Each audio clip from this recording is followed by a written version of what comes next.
අයිබෝවන් සුබ දවසක් ලංකාවේ සියලු දෙනාටම මම මගේ එක වීඩියෝ එක මම කිව්වා මේ නිදාගන්න වෙලාව කාටවත් සිහියෙන් නිදාගන්න බෑ මනසේ අන්තිම සිතුවිල්ලත් ගැලවුණ වෙලාවට තමයි කෙනෙකුට නිදාගන්න පුළුවන් අන්නේ අන්තිම සිතුවිල්ල දක්වා දකින්න කෙනෙක්ට පුළුවන්නම් හරි මට නින්දගියේ මම සිතුවිලි වලින් ගැලවුණ වෙලේ ආර සිද්ධිය වෙලා තප්පර දෙකින් විතර මට නින්ද ගියා ඊට පස්සේ මේ උදේ හැරෙනකම් මට කිසි දෙයක් මතක නැහැ ඔයා නැගිටිනකොටම ඔයාට මතක් වෙන එක දෙයක් තියෙනවා ඒ තමයි මේ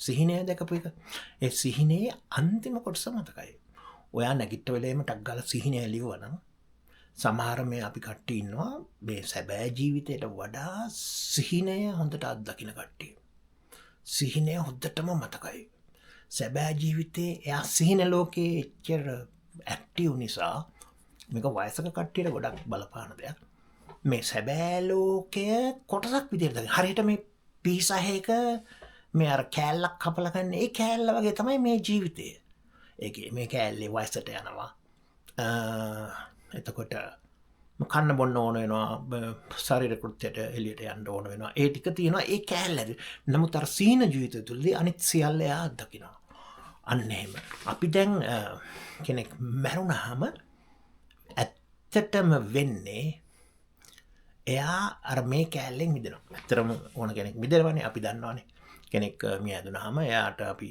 අවසන් ගෞරවය අවසන් කටයුතු ටික කරනවා එතකොට ඒ පුද්ගලයා දැන් පණ පිටින් ඉන්න අපි හිතනවා එයා කොහේ හරි තව තැනක ඉපදුනා කියලා.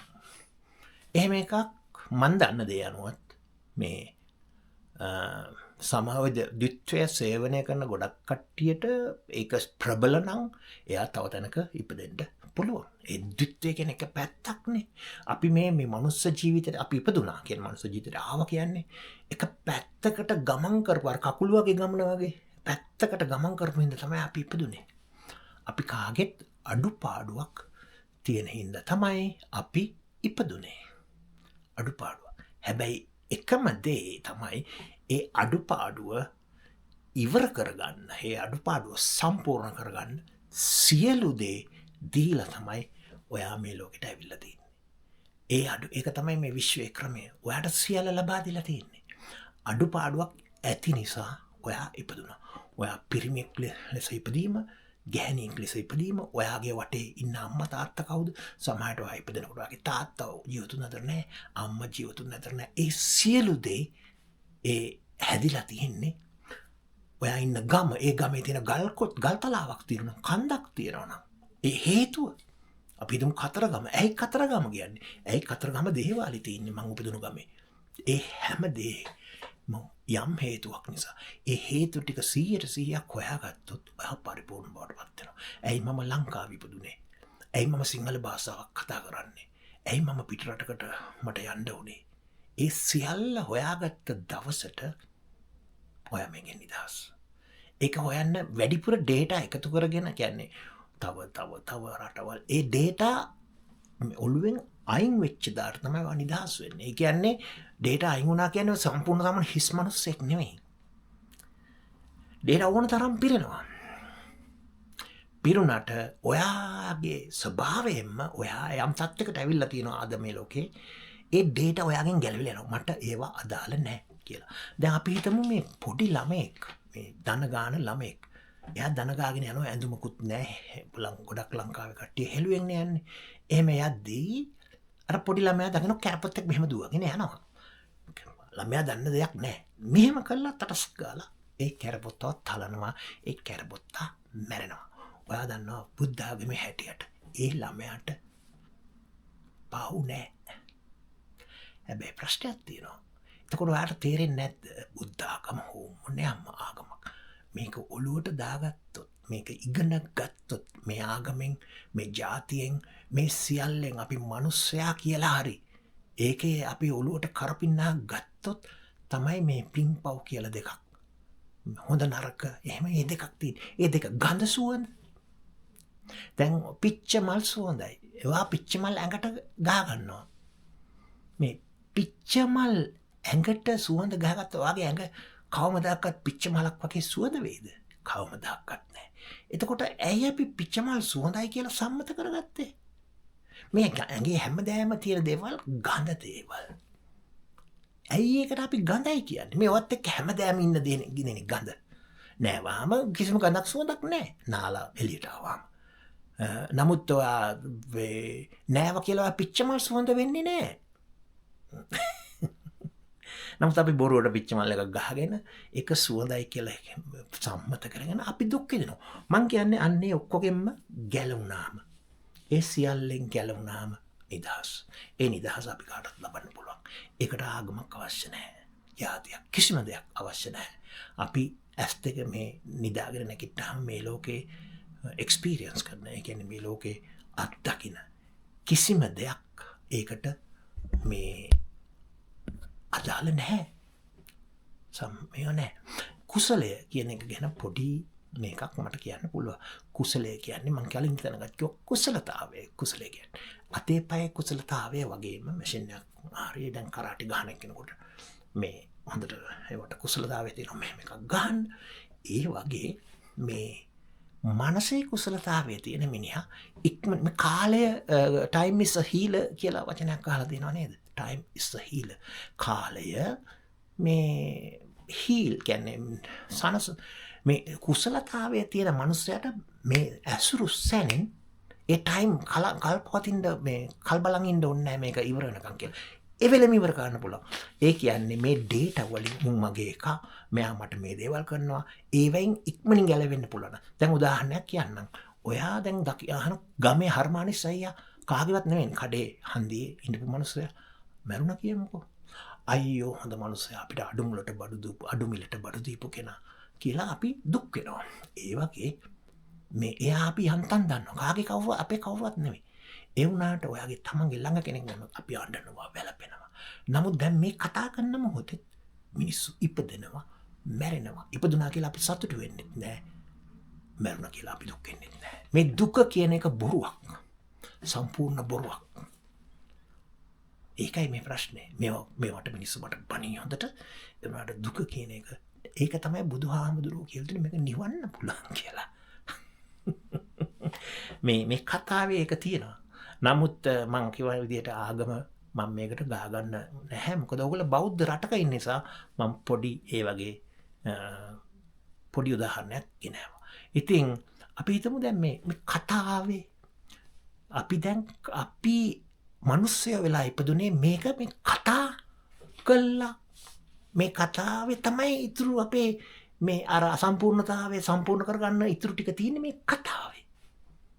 ඒකයි අපිට කතා කරන්න පුළුවන්. වත්තර පුළුවන් කතා කරන්න, මට පුළුවන් කතා කරන්න. අනිත් සුවහසක් සත්තු කතා කරන්නේ නැහැ. වෙන ක්‍රම වලින් එයා අංගචල්ලෙන් හරි පොඩි වචන පොඩි කතා මොහෙන් ඒගොල්ලෝ එක්කෙනෙක්ට මේ අදහස් උමාරු කරගන්නවා. ඒකට කතාවක් භාෂාවක් කියවන්න කතා කරන්න ලියන්න ඒගොල්ලන්ට හැකියාවක් නැහැ.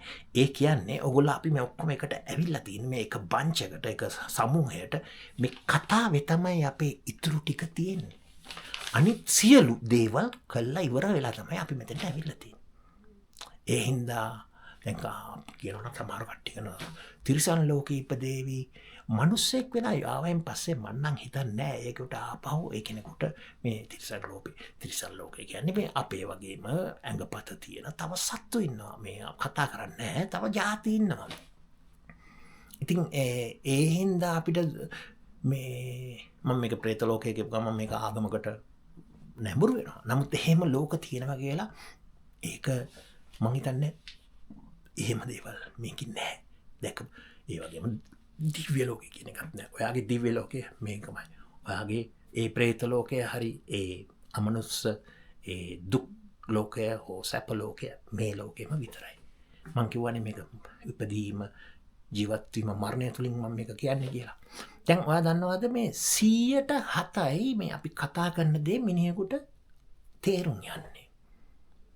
ඒක තමයි ඒ විද්‍යාඥයෝ ඒක හොයාගෙන තියෙනවා. 135ක්ම කටේ හඬ සැර සහ මේ අතපය හෙල්ලීම 55ක් තියෙන්නේ ඒකේ. ඒ 55ක් එකක 30 මට ඒ දෙක හරියට මතක නෑ. 55ක් සහ 35ක් තියෙන්නේ මේ අතපය සෙල්වීම පිළිබඳව ඇස් ඇරලා බලන ඒවා ඒ වගේ දේවල් සහ මේ ස්වරයේ උස් පහත් භාවය තමයි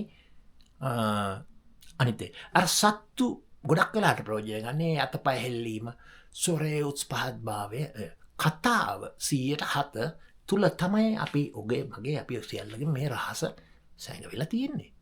ඉතින් ඕකට ආගමක් නැහැ. මිනිස්සුયો දැන් අපි හිතුව මිනිස්සු කී දෙනෙක් මේ ලෝකෙ ඉපදෙනවද කියලා අපි එක ඩේටා එකක් විදිහට ගන්න හෙව්වොත් කවමදාවත් ගණන් කරලා ඉවර කරන්න බෑ. මේ ගණිතය මේ මැට්‍රික්ස් කියලා අපි මේ මැට්‍රික් කියන්නේ මැට්‍රික් ක්‍රමය කියලා 1 2 3 මේ ගණන් මං කියන්නම් ඔයාලට දවසක මේ 1 2 3 4 හැදිච්ච හැටිත් ඒක මතක තියාගන්න කමෙන්ට් එකක ඉල්ලන්න මේක කොහොමද කියලා මං කියන්නම්.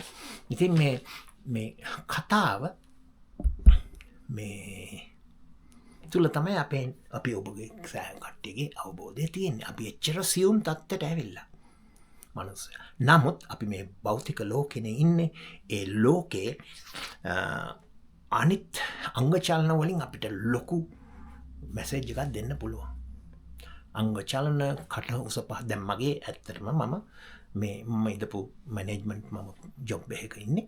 ඒ ජොබ් එකේ මගේ කට හඬ සැර වැඩි කියලා මිනිස්සු ගොඩක් කම්ප්ලේන් කරලා තියෙනවා. මේ රටේ ඉන්න සුද්දෝ මට ගොඩක් කම්ප්ලේන් කරලා තියෙනවා. ඉතින් අපිට මේ කතාව තුළින් මේකට යන්න පුළුවන්. මම මේ කියන දේ යම් තරමක් හරි තේරෙනවා නම් මේක දිගට අහන් ඉන්න ඔයගොල්ලන්ට ඒ අවසානයේ යම් තැනකට ඔයගොල්ලෝ එනවා. මේ අපි බුද්ධ ආගමේ දෙන සෝවාන් කියලා එකක්. සෝවාන් කියන්නේ ශ්‍රවණය අසන්නට ලේස්ති කියන එකයි. අසපු කෙනා කියන කෙනා තමයි සෝවාන් කියන්නේ. මේ ඉතින් ඕගොල්ලන්ට මම මේ දැන් තව දුරටත් මොන හරි ප්‍රශ්න තියෙනවා නම් කරුණා කරලා කමෙන්ට් සෙක්ෂන් එකේ දාන්න ඒවා අහන්න. වැදගත් ප්‍රශ්න කෙනෙකුට මේක තේරුම් යනවා නම් ඒ වගේම මට විනාඩි 15කට වඩා මේ රෙකෝඩ් කරන්න බෑ මගේ මේ channel එක අලුත්.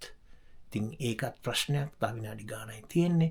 ඔයගොල්ලෝ කරුණා කරලා මේකට subscribe වෙන්න. මේක මම සිංහල භාෂාවෙන් කරන්නේ ලංකාවේ මිනිස්සුන්ට මනුස්සයන්ට මේක තේරෙන්න ඕන නිසා මේ මැසේජ් එක ලංකාවේ මනුස්සයන්ට තේරුම් ගන්න පුද්ගලයෝ ප්‍රමාණයක් මේ ලංකාවේ ඉන්න තමයි මම මේක ඔයගලන්ට කියන්න තීරණය කරේ. මේක මම ඔයගොල්ලෝ ඇසුවත් නැසුවත් මේක මම කියලා තියන්න ඕන. අසත්තෝ අසත්වා දකිත්තෝ දකිත්වා බලත්තෝ බලත්වා ඒ වගේම අවබෝධයටපත් වෙන්න ඒක ඉතින් මම කිව්වත් නකොත් මේ විශ්ව නීතිය අනුව ඒක කාටත් වෙනවා. මම කියන්නේ මේ මිනිස්සු ගණන් කරන්න බෑ කියලා ප්‍රමාණය. අපි හිතමු දැන් බිලියන 8යි ගාණක් ඉන්නවනේ. අපි හිතමු බිලියන 9කට ළඟ එකක් ගණනකොටම මෙතන එකක් ගණනකොටම අර පැත්තේ එකක් ඒගොල්ලන්ට මිස් වෙනවා. කියන්නේ අපි හිතමු ඉතාලියේ එක්කෙනෙක් ඉපදෙනවා. ඔන්න ලංකාවේ ඉපදෙන කෙනා අයියෝ මෙයාව දාන්න බැරි වුණානේ. මේ වෙලාවට මේ දෙනෙක් එක්කම කියන්නේ මේ බාස් එක පැන යනවා. හැම වෙලේම මේක නවත්තන්න බෑ. අන්න ඒ වගේ තමයි මේ ලෝකෙත්. අල්ලන්න බෑ. ඒක පැන යනවා. ලෝකෙ මිනිස්සු ඉපදෙනවා. ජීවත් වෙනවා මැරෙනවා. ඒක සස් මේ පොදුවේ වෙන දෙයක්. ගස්වල මල් පිපෙනවා. පිපිලා තියෙනවා. පර වෙලා යනවා. ඇට හැදෙනවා. ඒක මේ ලෝකේ තියෙන චක්‍රයක්. ඒක තමයි මේ චක්‍ර කියලා හින්දු ආගමෙත් හැම ආගමෙම මේ චක්‍ර මේ භව චක්‍රේ මේ හැම සියුම් චක්‍ර ධර්ම චක්‍රය කියලා අපි කවුරුත් මේ කියන්නේ ඔන්න ඔය චක්‍රය. ඒක තමයි මේ එක කතාව. ඉතින් මේ විලාව මගේ ඉවර වෙගෙන යනවා. ඔයගොල්ලෝ කැමති නම් මේක දිගට අහන්න මට සහයෝගය දක්වන්න. ඔයගොල්ලෝ කොතනද හරි මේක දැක්කනම් අනිවාර්යෙන්ම මේකට subscribe වෙන්න. බොහොම ස්තුතියි. ඔබ සැමට ආයුබෝවන්.